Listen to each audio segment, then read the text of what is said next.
Fala pessoal, meu nome é Guilherme Castan e nesse vídeo a gente vai estar comentando um pouco sobre uma plataforma que eu particularmente uso para acompanhar todos os meus investimentos há mais ou menos 5 anos e nela eu acho que ela é um pouco subutilizada. Eu percebi que poucas pessoas aqui no YouTube, nas redes sociais, falaram sobre a função que eu vou mostrar para vocês hoje. Ela é uma função muito simples que está aqui dentro e é muito semelhante a todas que já existem, só que a gente não usa isso da maneira correta. E eu acho que essa visualização permite que a gente consiga expandir a utilidade dessa plataforma. Inclusive, essa expansão foi algo que aconteceu comigo, porque eu precisava de um modo de acompanhar outros tipos de investimentos alternativos dentro da plataforma e nela a gente consegue fazer isso também.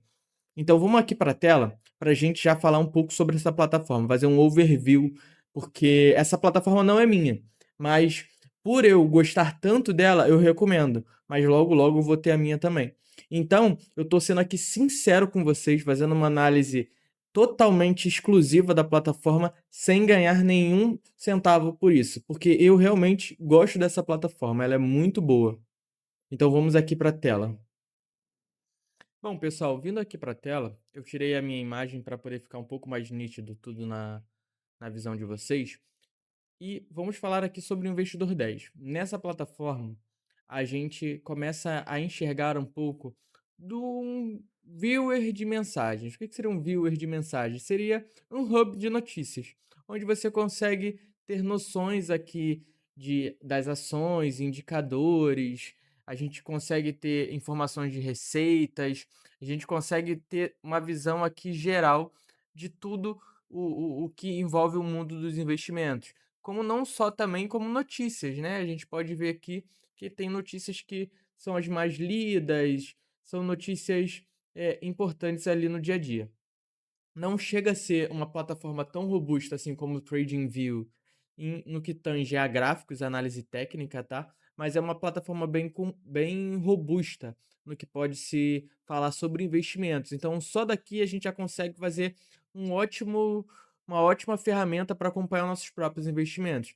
E se a gente vir aqui nessa aba de carteira e clicar nela, a gente vem para essa tela onde a gente consegue visualizar um hub também de notícias, só que sobre a sua carteira. Então a gente consegue ver o patrimônio total, o lucro total, proventos recebidos, variação, rentabilidade.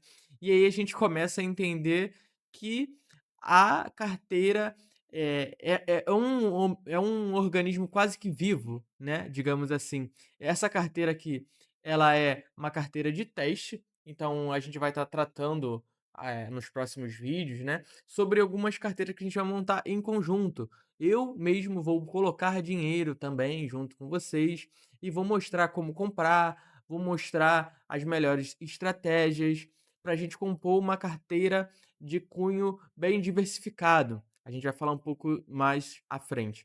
Então, a gente entrando nesse mundo do investidor 10, a gente consegue ver, por exemplo, a evolução do nosso patrimônio, né? Nesse caso aqui, os ativos são ações, Itaú, Banco do Brasil e também tem um pouco de ETF e VVB11, isso se eu não me engano, e renda fixa, um CDB aqui, né, de liquidez diária. E nesse aspecto, a gente consegue ter uma visão por grupete, né, tipos de ativos aqui. A gente tem renda fixa, fundos imobiliários, tesouro direto. A gente pode adicionar mais alguns, onde é o pulo do gato para a gente falar sobre investimentos alternativos. Aqui a gente consegue ter um controle muito bom sobre eles. Inclusive, eu vou compartilhar com vocês um caso pessoal meu, onde eu considerei inserir, né, um investimento alternativo, porque pesou no meu orçamento, pesou ali nos meus investimentos, e eu vou falar um pouco da minha estratégia quando a gente terminar de fazer esse overview. Mas seguindo aqui, a gente consegue ver os ativos da carteiras, os ETFs, a renda fixa, as ações, todo esse meio a gente consegue visualizar aqui. Junto a isso, a gente consegue ver a tabela de proventos, onde a gente recebeu de proventos, né, durante o tempo. No caso aqui, a gente está falando de um investimento que eu comecei considerar de 2024, então a gente consegue ver aqui onde a gente recebeu mais proventos e tudo mais. A gente consegue, botar só no ano atual, né, por exemplo, aqui nesse ano, a gente recebeu, eh, cerca de R$ 11.000 em investimentos. Então se a gente olha para os últimos 12 meses, opa, falei errado, R$ 11.000 é os 12 meses.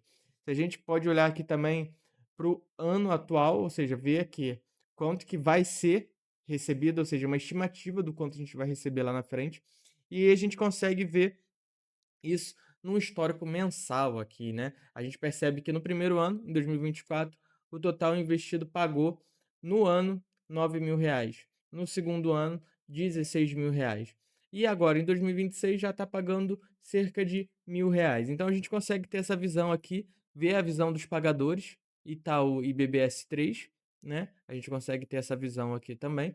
Tipos de ativações, se a gente quiser filtrar só por ações, se a gente quiser filtrar só por ETFs, enfim. Patrimônio, a gente tem aquela visão que a gente viu lá no resumo, aqui esmiuçada, e a gente consegue ver também como que está a divisão e consegue ver também algumas coisas mais aprofundadas, tipo por tipo, a gente está 100% alocado no setor financeiro nesse exemplo. Então, a gente consegue ter essa visão aqui também. A rentabilidade, a gente consegue ver aqui também um período e comparar com alguns dos principais índices de mercado. A gente está falando aí do CDI, né, que é essa linha mais em amarelo, o IPCA, a gente consegue ver também, e outros indicadores. Se a gente está ganhando do IFIX, o azul é a nossa linha, e os comparativos são essas linhas que estão aqui sobressalentes, né? O Ibov, o índice de small caps, que são o índice de empresas que estão crescendo, são empresas pequenas, índice de dividendos e IVVB11. Dificilmente alguém ganha do IVVB11, tá? Então, assim, a gente consegue ter essa visão. E beleza, Guilherme. Aqui é um ponto bem sensível que sempre quando eu bato o olho eu fico com muitas dúvidas. No primeiro ano, eu tive uma evolução de 21% na minha rentabilidade. No segundo ano, eu tive uma evolução de 63%. Beleza, não é só a gente pegar 21 mais 66 que a gente chega na nossa rentabilidade? Bom, não é assim. A gente precisa fazer alguns cálculos para chegar nesse valor. E na prática, eu fiz aqui uma planilha para a gente poder entender melhor como é que funciona a rentabilidade da nossa carteira. E essa plataforma que permite a gente entender isso. Só que a gente precisa entender o conceito por trás dos números. Então vamos aqui para uma planilha de investimentos. Se a gente percebe, né, aqui no primeiro ano, a gente teve 21% e 89, vamos lá na planilha, a gente teve 21% e 89 de rendimento no primeiro ano, o acumulado é os próprios 21 e 89, beleza? Beleza. Então vamos supor que a gente colocou apenas R$ 100 para facilitar a nossa conta. Isso rendeu para a gente um saldo de 121,89. Então a gente ganhou 21% em cima dos R$ 100. Então mantém-se o principal, que é o saldo inicial, e ganha aquele rendimento ali que a gente teve. E aí, beleza. Chegou lá no segundo ano, e aí a gente teve, conforme lá a tabela, um investimento, um rendimento, né? Uma rentabilidade de 66%. Se a gente joga aqui e traz agora o saldo inicial correto, qual seria o saldo inicial correto? O saldo inicial seria o valor final do ano passado. Então a gente ganhou 66% em cima do saldo que a gente já vinha carregando. Então esse valor é de 121,89. Beleza? Beleza. Guilherme, qual é o saldo final do ano 2, né? A gente vai fazer a mesma conta que a gente fez aqui. A gente multiplicou a taxa vezes o valor inicial mais o principal. E a gente faz a mesma coisa aqui. Então a gente vai ter um valor de R$ 202,50. Esse valor de R$ 202,50, ele é o quanto a gente ganhou no segundo ano em cima do que a gente já havia ganhado no primeiro ano. Então, na prática, quanto que fica esse acumulado em cima do saldo inicial, a gente percebe que esse valor fica em mais ou menos 102%, que é o que a gente encontra aqui nesse saldo acumulado. Então, na prática, não é só somar 21 mais 66 igual a gente fez. Basta que a gente entenda que os números são juros compostos. Então, da mesma forma que a gente fez para o ano, a gente também tem para mensalidade, ou seja, para o mês a mês ali dos investimentos. E voltando aqui na plataforma, a gente tem a aba de metas, onde você pode colocar metas a serem conquistadas. Você pode criar aqui as suas metas, meta de patrimônio, metas de ativos, a quantidade de ativos que você quer ter, proventos, enfim, N metas que você pode estabelecer aí para o seu objetivo, enfim, né?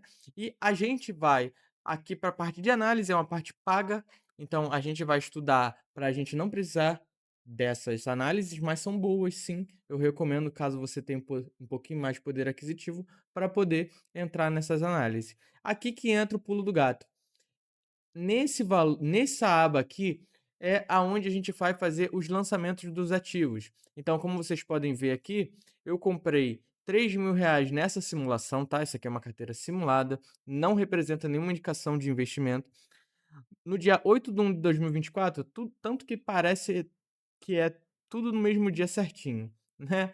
Então eu comprei no dia 8 de 2024 R$ 3.000, 3.000 ações, no dia 8 do Banco do Brasil, 1.000 ações, no IVVB11, 1.000 ações, 1.000 ETFs, né, 1.000 cotas do ETF IVVB11, e assim sucessivamente. E aqui que está o pulo do gato. A gente também considero aqui o CDB, mas não é isso que eu quero falar. Eu quero falar sobre os lançamentos. Nesses lançamentos, eu quero compartilhar com vocês que houve uma aquisição de uma casa, né, aqui na minha família, onde eu precisei pagar uma parte desse valor, né? Eu estou ajudando numa parte do valor da casa. E isso comprometeu um pouco, a curto prazo, uma parcela grande dos meus investimentos. E isso fez com que, eu ponderasse considerar a casa como uma parte do meu ativo. Acaba que sendo um ativo, né, eu posso falar que é um passivo, mas entra no ramo de investimentos imobiliários. E eu fiquei pensando assim: por que não colocar esse bem, esse patrimônio, né, que tende a valorizar nessa correlação de investimentos? E você pode fazer isso aqui no Investidor 10. Se a gente vier aqui em outros, a gente pode botar compra da casa, botar um preço de, sei lá, uma parte da casa, vamos botar assim, 100 mil reais, vamos lá, vamos falar que a casa foi 100 mil reais. Outros custos, não vou colocar outros custos, vou botar um juros anual. O que que seria esse juros anual? Seria o rendimento daquela casa ali. Então, eu vou considerar metade, um pouco acima da Selic hoje, tá? Eu vou considerar um juros anual de 10%. E aí, a gente acaba tendo na nossa carteira alguns investimentos alternativos para a gente entender exatamente qual é o nosso patrimônio. Então, imagina que essa casa fosse realmente 100 mil reais, né? Você fez lá uma compra no Minha Casa Minha Vida como uma forma de investimento e tem lá uma casa de 100 mil reais. Então, esse tipo de investimento, ele pode ser considerado aqui também de uma forma com que você não se penalize. "Ah, eu precisei distribuir a minha renda na compra de um imóvel, porque era uma necessidade e fiquei imobilizado", ou seja, fiquei sem aquele dinheiro. Não, um imóvel ele também participa da sua, valorização daquele ativo. Fora que a quantidade de investimentos que a gente está fazendo na casa com certeza vai alavancar ainda mais o valor dessa casa. Então, a gente lá em casa está botando painel solar, está botando uma série de infraestrutura nova, está ampliando o segundo andar. Então, a gente tem uma série de investimentos que vai valorizar, ou seja, vai majorar ali o valor da casa. Então, é esse o principal conceito que eu quero trazer aqui com o Investidor 10. O básico vocês já conhecem. É muito simples chegar aqui e colocar qualquer outro ativo. Mas esse conceito de você colocar os seus ativos tudo num único lugar facilita você ter uma visão 360, incorporar tudo para enxergar exatamente o quanto que você tem e separar ali, né, de acordo com os grupetes de investimento. Então é muito Importante vocês entenderem esse conceito. Eu não quero que vocês saiam colocando tudo aqui que vocês forem comprar. "Ah, comprei uma moto". Não, moto é um passivo. Mas agora uma casa, um negócio, né, por exemplo, eu estou investindo numa empresa de iFood por fora, por exemplo. Poxa, além dos meus investimentos, eu ainda estou colocando meu capital imobilizado em outro lugar, que tende a me retornar ter algum retorno para mim, né, ter algum investimento ali de retorno para mim. Então, por que não trazer isso para o mesmo conceito aqui dentro da plataforma? E eu acho que vocês com esse conhecimento aqui, a gente consegue trabalhar melhor tudo em todo mundo dos investimentos, sem que a gente fique bitolado, como aconteceu comigo. Eu cheguei e fiquei pensando: "Poxa, essa casa, poxa, ela não pode ser um ativo?". Sim, ela pode. A gente tem que analisar bem se aquilo vai render frutos ou se valorizar conforme o tempo. Então, eu acho que, no mais, é isso. Aqui na plataforma você pode colocar outros ativos. Vamos fazer uma compra aqui de Itaú. Você coloca aqui Itaúsa, né, que é uma empresa, e aí você consegue colocar quantidade, a compra, o valor, né. Eu vou adicionar esse lançamento aqui só para vocês verem o que que acontece. Eu tive essa compra aqui de Itaúsa, isso vai impactar diretamente nos meus resumos, no meu patrimônio, né, no caso aqui é um patrimônio de teste, é uma carteira de teste, mas esse é o principal conceito que eu queria trazer para vocês hoje. Então, eu espero que vocês tenham gostado, te vejo no próximo vídeo.